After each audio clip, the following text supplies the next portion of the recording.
COVID-19 has impacted me in many ways. When it first hit, I live off campus, so I went home only because my mom was a little afraid of me being on campus and everything going on in the world. And so it was a lot because I work on campus as well. So that was like my income.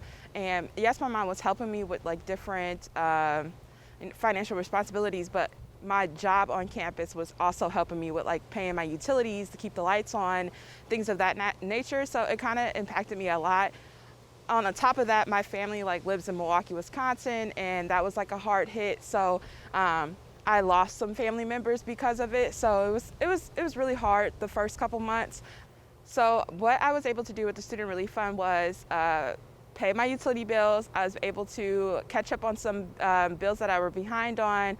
I was able to move back to BG to put groceries back in my house, and just pay bills overall, help out my mom, etc. Because like I said, she lost her job. So helping her with her bills as well, along with mine, was what I did.